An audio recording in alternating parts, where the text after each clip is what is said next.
हाय दोस्तों, आज आप लोग का पूरा अप्रैल का करंट अफेयर होगा। चूँकि ये टोटल 138 पेज है, तो हम कोशिश करेंगे कि इसको कुछ ही दिन में निपटा दें।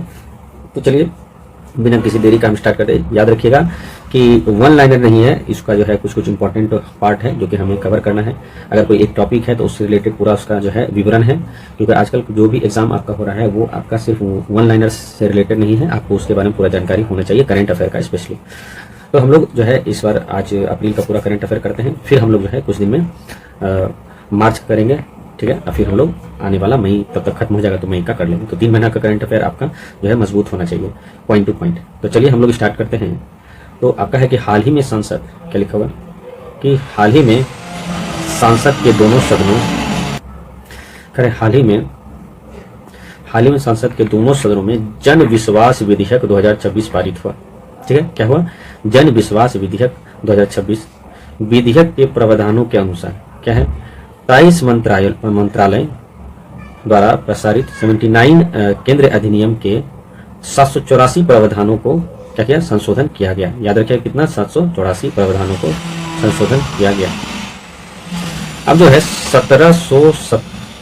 717 प्रावधानों को अपराध मुक्त व्यापार क्या सुगमता को बढ़ावा देने के लिए किया गया।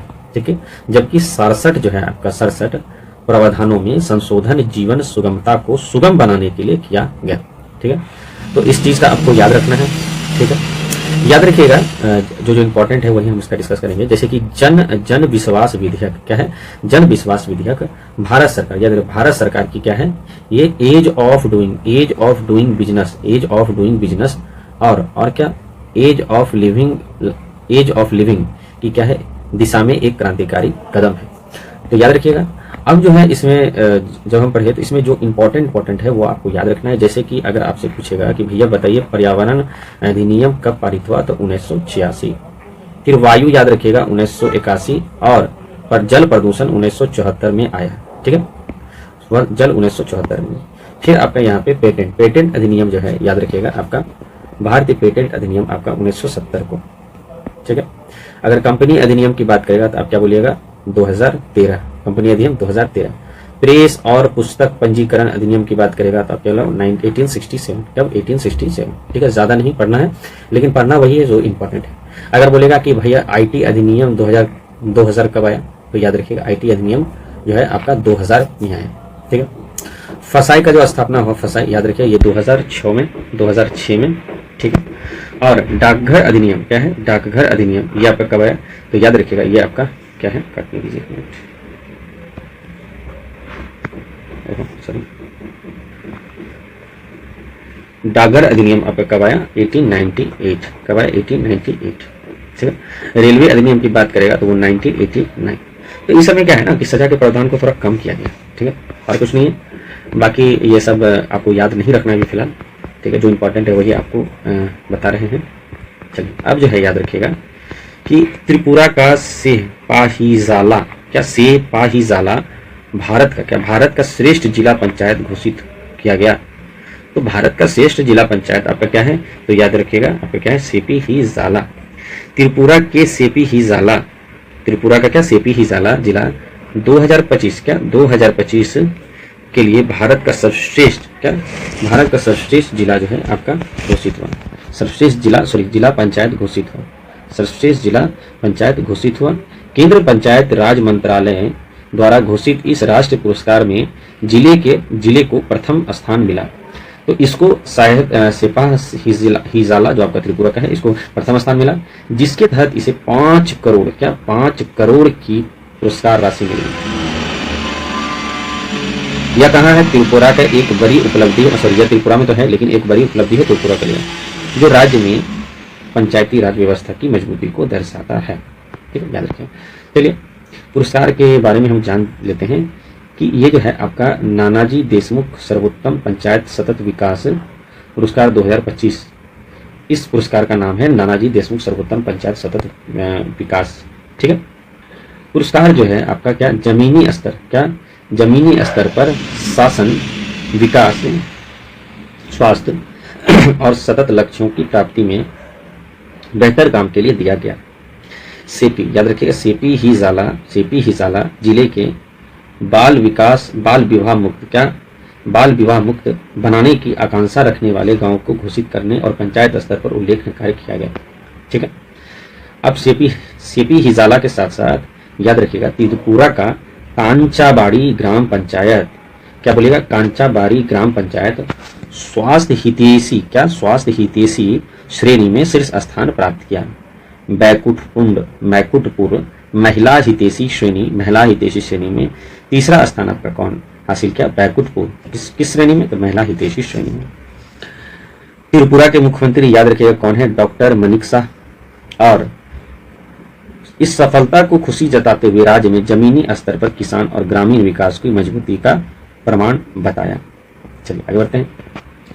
त्रिपुरा के बारे में अगर कुछ जानकारी लें तो ये तो आपका ही पता है, ये आपका उत्तर पूर्व राज्य में है, एक पहाड़ी इलाका है, प्रकृति से सुंदरता है, समृद्ध संस्कृति है, 3 तरफ से घिरा हुआ है, उत्तर दक्षिण और पश्चिम से क्या बांग्लादेश से घिरा हुआ। अगर त्रिपुरा ये है तो ये आपका उत्तर, ये आपका दक्षिण और ये आपका पश्चिम, ये चारों तरफ आपका क्या है, ऐसे करके अगर करें तो ये आपका बांग्लादेश है। और ये छोटा सा आपका यहाँ पे त्रिपुरा है जो कि भारत का भाग है। ठीक है, भारत का तीसरा सबसे छोटा राज्य है, सीमाएं 2 ही से लगती है, आसाम और मिजोरम से। अगर इसकी राजधानी की बात करें तो ये अगरतला। अनूठी जनजातीय संस्कृति और उच्चयंत पैलेस, याद रखिए यहाँ पर कौन सा पैलेस है? उच्चयंत पैलेस ऐतिहासिक स्थलों के लिए प्रसिद्ध है। त्रिपुरा का अगर इतिहास की बात करें तो पौराणिक कथाएं से जुड़ा है और माणिक्य राजवंश के शासन के अधीन था। 1947 में स्वतंत्र भारत का हिस्सा भी बना था। तो ये आपका स्टैटिक जबकि है, ये आपका बहुत सारा एग्जाम में पूछता है, तो इस चीज को आप याद रखिएगा। ठीक है, अच्छा कौन कौन भाषा बोला जाता है तो याद रखिएगा, एक तो बंगाली बोला जाता है, दूसरा आपका त्रिपुरी बोला जाता है। ठीक है, और यही दोनों सबसे ज्यादा आपका यहाँ पर भाषा बोली जाती है और आबादी भी आपका यहाँ ज्यादा होता है। कोक बोरोक एक भाषा है जो कि त्रिपुरा में बोला जाता है और बंगाली भाषा है जो कि आपका त्रिपुरा में भी बोला जाता है और वेस्ट बंगाल में भी बोला जाता है। यहाँ जो त्रिपुरामूर्ति सुंदर मंदिर है,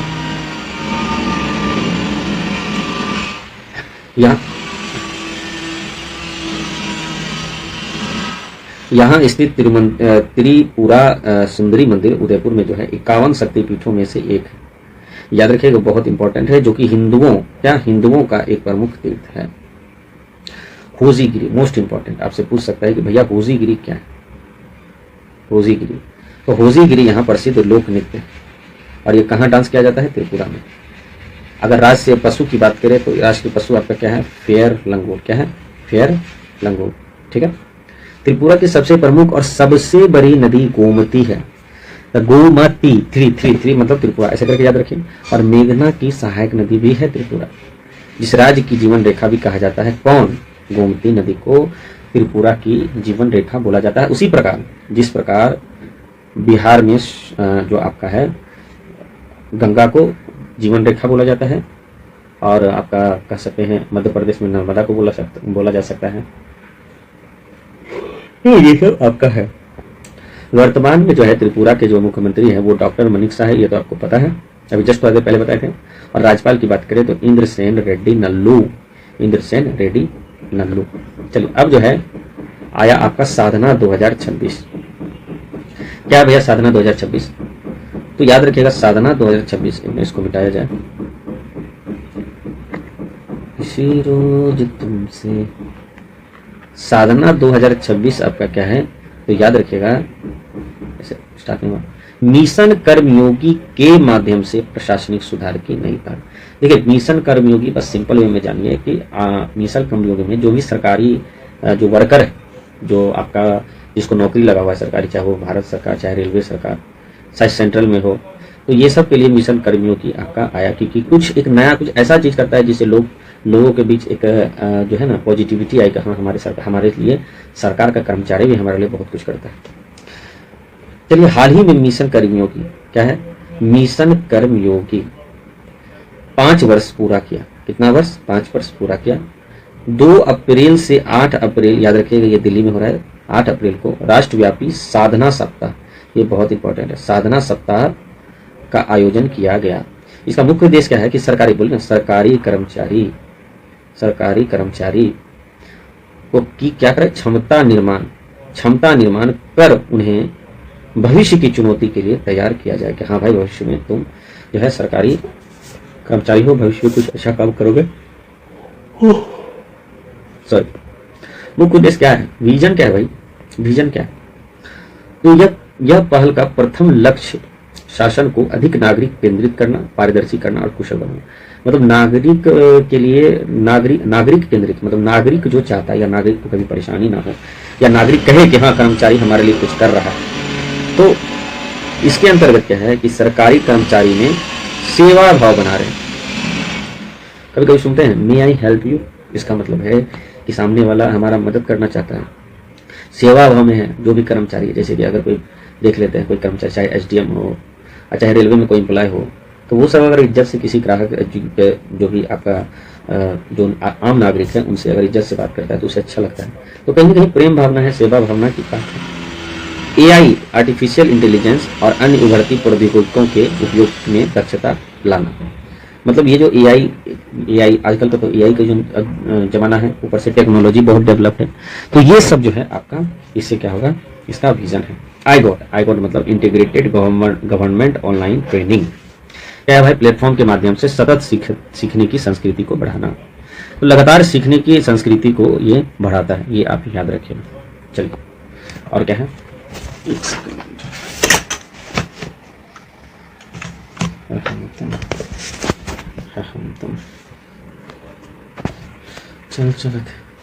आयोजन का मुख्य उद्देश्य क्या है भाई, बिल्डिंग कैपेसिटी बिल्डिंग कमीशन द्वारा संचालन करना, निर्माण आयोग द्वारा संचालन करना। थीम क्या है, थीम याद रखिएगा, trade off excellence, trade TRIAD, tried of excellence, tried of excellence. यह क्रम 3 स्तंभों पर आधारित है। तो क्या है, एक तो टेक्नोलॉजी की बात करें तो परंपरा, ट्रेडिशन, ठोस परिणाम और भागीदारी। 100 से अधिक अभी क्या है केंद्र मंत्रालय, 36 राज्य केंद्र शासित प्रदेश इसमें भागीदारी ले रहा है। 250 से अधिक आपका क्या है, ये प्रशिक्षण संस्था के सक्रिय भूमिका निभाई। तो ये आपको याद रखना है, ठीक है। चलिए आइए देखते हैं आई गॉट कर्मयोगी प्लेटफॉर्म की भूमिका क्या है। तो साधना सप्ताह तो पता है आपको, अभी जस्ट बताया, साधना सप्ताह जो है कर्मयोगी मिशन कर्मयोगी के तहत जो है आया। आई गॉट कर्मयोगी प्लेटफॉर्म पर उपलब्ध कराए गए हैं। यह एक डिजिटल लर्निंग इकोसिस्टम है जो कर्मचारियों को उनके भूमिका के अनुसार विशिष्ट कौशल सिखाने की सुविधा देता है, जिसे कभी भी कहीं भी सीखने की अवधारणा है। समापन और सम्मान अभियान का औपचारिक समापन कहा गया, यह याद रखिए 2 से 8 अप्रैल तक चला। समापन जो है पूरी तरह से औपचारिक 17 अप्रैल 2008 को कहा गया। कहाँ समापन बोल रहा है, अच्छा ठीक है, समापन विज्ञान भवन नई दिल्ली में हुआ है। इस अवसर पर क्या क्या उत्कृष्ट प्रदर्शन करने वाले कर्मचारी और विभागों को उनकी सक्रिय भागीदारी और नवाचार के लिए सम्मानित किया गया, ठीक है। आगे का है कि ये भारत @2027 लक्ष्य हासिल, विकसित भारत @2047 लक्ष्य हासिल करेगा, ठीक है। ये आपका याद रखना। चलिए 4 याद रखिए, टोटल 11 हम लोग करेंगे, 3 सेट हैं, 11 करके हम लोग कंप्लीट कर लेंगे। कोयला गैसीकरण भारत की उर्वरकता आत्मनिर्भरता की ओर एक बड़ा कदम। हम लोग को पता है कि केंद्र सरकार जो है क्या किया है, 2030 तक 100 मिलियन टन कोयला गैसीकरण का लक्ष्य रखा है। ये आपका बहुत इंपॉर्टेंट है, इसको भूलिएगा नहीं। 2030 तक 100 मिलियन टन कोयला, 100 मिलियन टन कोयला आपका क्या किया है, इसको हटा देते हैं। 100 मिलियन टन कोयला गैसीकरण का लक्ष्य रखा है, ठीक है। इसका मुख्य उद्देश्य है कि भारत में उर्वरक जरूरतों के लिए आयातित प्राकृतिक गैस पर निर्भर को कम करना। मतलब हम लोग जो है ना उर्वरक, मतलब ये जो फर्टिलाइजर लेते हैं ये दूसरे देश से ज्यादा लेते हैं। दूसरे देश से लेना भारत को आयात कहा जाता है, और हम जब किसी को देते हैं तो वो निर्यात कहा जाता है। तो आयात किसी से लेना तो हम भाई क्यों लें, इसीलिए जो है केंद्र सरकार बोला है भैया 2030 तक जल्दी कीजिए कि 2030 तक हम जो है 100 मिलियन टन कोयला गैसीकरण का लक्ष्य निर्धारण करते हैं, ताकि हम लोग का लक्ष्य हासिल प्राप्त हो। कोयला गैसीकरण क्या है, कोयला गैसीकरण तो याद रखिए, कोयला गैसीकरण एक ऐसी प्रक्रिया है जिससे कोयले की पूरी तरह जलाने के बजाय ऑक्सीजन और भाप के नियंत्रण वातावरण में उच्च ताप पर गर्म किया जाता है। इस प्रक्रिया को कोयला सीने गैस परिवर्तन हो जाता है। सीने गैस में आपका CO2 होता है, H2 होता है और CO2 होता है। अब इसमें क्या हो रहा है कि भैया कोयला गैसीकरण मतलब कोल गैसिफिकेशन होता है। तो जब क्या होता है ना कि जैसे आप पूरी तरह आप कोयला को नहीं जलाते हैं, आप क्या करते हैं कि आधा कोयला को जलाते हैं और जलाने के बजाय आप उसमें ऑक्सीजन और भाप का जो है ना क्या करें, उच्च दाब पर उसका नियंत्रण कर लेते हैं। और यह बनता क्या है, इस प्रक्रिया को सीने गैस परिवर्तन कहा जाता है। और सीने गैस की जो संरचना होती है उसमें H2, CO2 और CO का मिश्रण होता है। ठीक है। उर्वरक संकट समाधान मतलब अमोनिया का निर्माण करेंगे तो दूसरे पर आश्रित नहीं होंगे, लागत में कमी होगी। सही बात है। तलचर परियोजना उड़ीसा, ये ज्यादा इंपॉर्टेंट है। तलचर परियोजना उड़ीसा पहला ऐसा उर्वरक संयंत्र है जो कोयला गैसीकरण तकनीक पर आधारित है। क्वेश्चन पूछ सकता है तलचर। और याद रखिए सालाना क्या 1.27 मिलियन टन निम्नलिखित यूरिया का उत्पादन करती है सालाना।